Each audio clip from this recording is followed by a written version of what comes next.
A Alemanha não deve ser palco dos interesses americanos. Parei um momento nessa frase e pensei, nas últimas décadas, Iraque, Afeganistão, Síria, no fim sempre pagamos pelos crimes dos americanos. Nós importamos o perigo do terrorismo, tivemos ondas de imigração, temos a divisão social. Não está acontecendo exatamente a mesma coisa na Ucrânia? Sim, não é tão simples assim, eu acho. Eu acho que a Ucrânia é realmente um caso especial, porque a Ucrânia foi parte do Estado russo, né, ou seja, da Federação Russa, e então entrou em uma chamada secessão, ou seja, tentou, por assim dizer, se separar. Quando a Catalunha tentou fazer isso em relação a Madrid, os madrilenhos disseram: vamos mandar a polícia para vocês. Isso só foi possível porque a Catalunha ainda não era independente.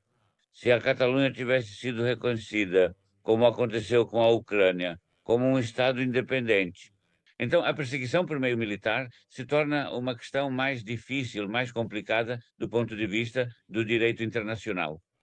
Nas últimas semanas, senhor Fondonani, perguntei-me se a Rússia já enfrenta dificuldades para conquistar o Donbass, região pró-russa no leste da Ucrânia. Quem quer nos convencer de que Putin também deseja conquistar Berlim e Varsóvia?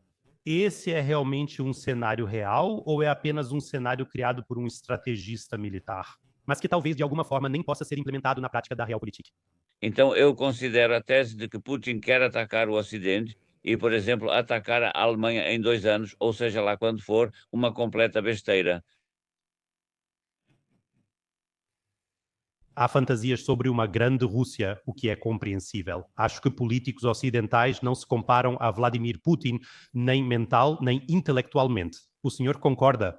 Então eu acredito que visões de uma grande Rússia sempre existiram do lado russo, isso é verdade. Mas que essas visões não incluem incorporar a Alemanha, o Reino Unido ou a França, isso não é o objetivo da política russa. Mas ter uma boa relação e também exercer influência sobre o desenvolvimento, isso certamente sempre foi um objetivo da Rússia. No seu livro, senhor Fondonani, o senhor escreve que a Alemanha desaprendeu a pensar estrategicamente. O senhor acha que viramos amadores em política externa recentemente? Sim, sim. Na Alemanha, gostamos de discutir política externa baseada em valores, mas sejamos sinceros. Ela realmente existiu ou é só um conto de fadas para discursos de domingo? E nos bastidores, interesses fortes são impostos. Quer dizer, não dá para diferenciar isso de forma tão clara. Claro que temos valores nas nossas ideias. É claro que queremos que exista uma sociedade mais livre, também no leste europeu, e de certa forma, é claro, desejamos isso também para a Rússia, mas isso está longe de significar que devemos ou podemos buscar mudança de regime, ou seja, mudança de governos em todos os lugares. Posso lhe fazer uma pergunta? Sim, por favor. Por que a sua geração se engaja tão pouco, de forma tão discreta e até mesmo nas ruas pela paz? Por que permitimos isso? Por que que a geração jovem permite isso? Por que que os usos no Partido Social Democrata permitem isso? Ou seja, lá onde for, que se fale com tanta naturalidade sobre a necessidade e possibilidade de continuar uma guerra, em vez de pensar em como chegar a processos de paz e a um resultado pacífico. Quando eu era mais jovem, digamos assim, e Willy Brandt me inspirou de certa forma na política, naquela época, nossas ideias sobre responsabilidade pela paz eram bem diferentes. A paz é trabalho, a paz só pode ser alcançada através do trabalho diário. Isso é um produto artesanal na política. Por que a geração jovem atual não quer lutar por isso? Essa é uma pergunta muito, muito boa que você me faz. Eu acredito que, na verdade, as pessoas hoje em dia tentam de tudo para serem pessoas boas. Ou seja, adotar a narrativa mais atual e vista como moderna. Nesse processo, não esqueceram de ser boas pessoas. E, no final das contas, questionar de forma crítica exatamente essa narrativa que está sendo imposta, mostrando atitude. A maioria dos jovens hoje não consegue fazer isso, pois estão distraídos e focados em suas próprias vidas. E no final das contas, simplesmente não tem coragem de questionar a narrativa existente de que Putin é ruim, de realmente pensar sobre isso. Tem relação com as redes sociais também. Concordo. A juventude hoje está muito distraída com tantas informações ao mesmo tempo. Eu li recentemente que o que a sua geração tinha que processar em um ano, a geração de hoje tem que processar de alguma forma em uma semana. E a gente fica completamente superestimulado de alguma forma. Seja a Gaza, seja a Ucrânia. Ou se surge mais um conflito, a gente nem se envolve emocionalmente e simplesmente acredita no que a mídia repete. Percebe também pelas redes sociais que são máquinas de conformidade.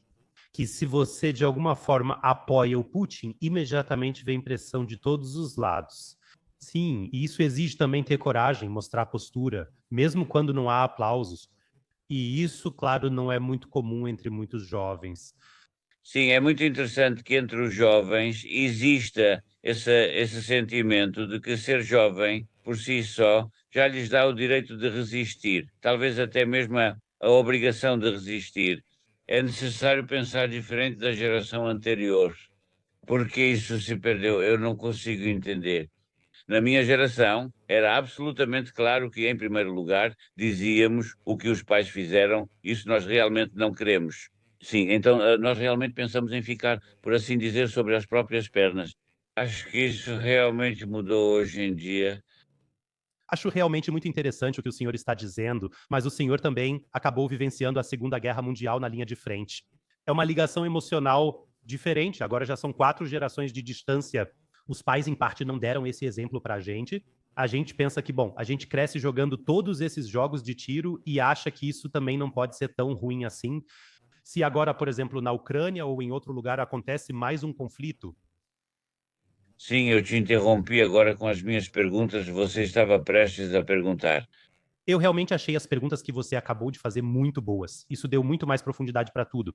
E no fim das contas, não se pode esquecer, né? Todas essas empresas de armamentos do outro lado vendem isso como se fosse modernidade.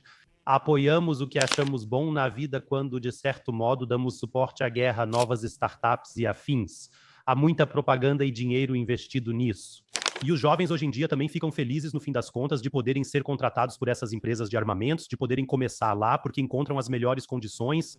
Então, essa tendência realmente me deixa muito irritado. Vou tentar resumir isso de uma forma bem simples.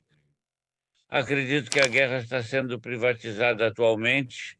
Ela está sendo privatizada à medida que cada vez mais pessoas, seja por meio de startups, participando de startups ou de qualquer outra forma, acabam se envolvendo e nem percebem realmente o que estão fazendo.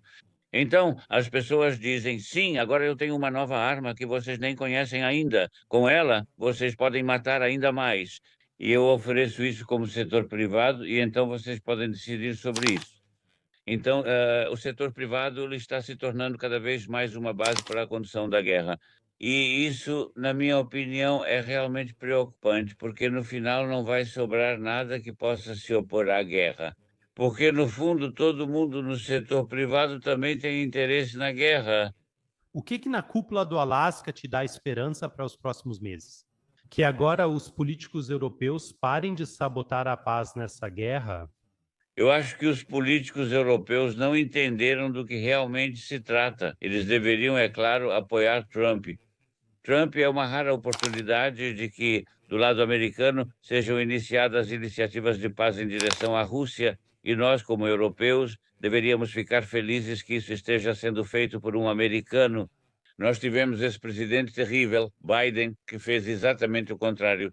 E por isso só posso lamentar que os europeus não entendam a oportunidade que existe em apoiar Trump no processo de paz.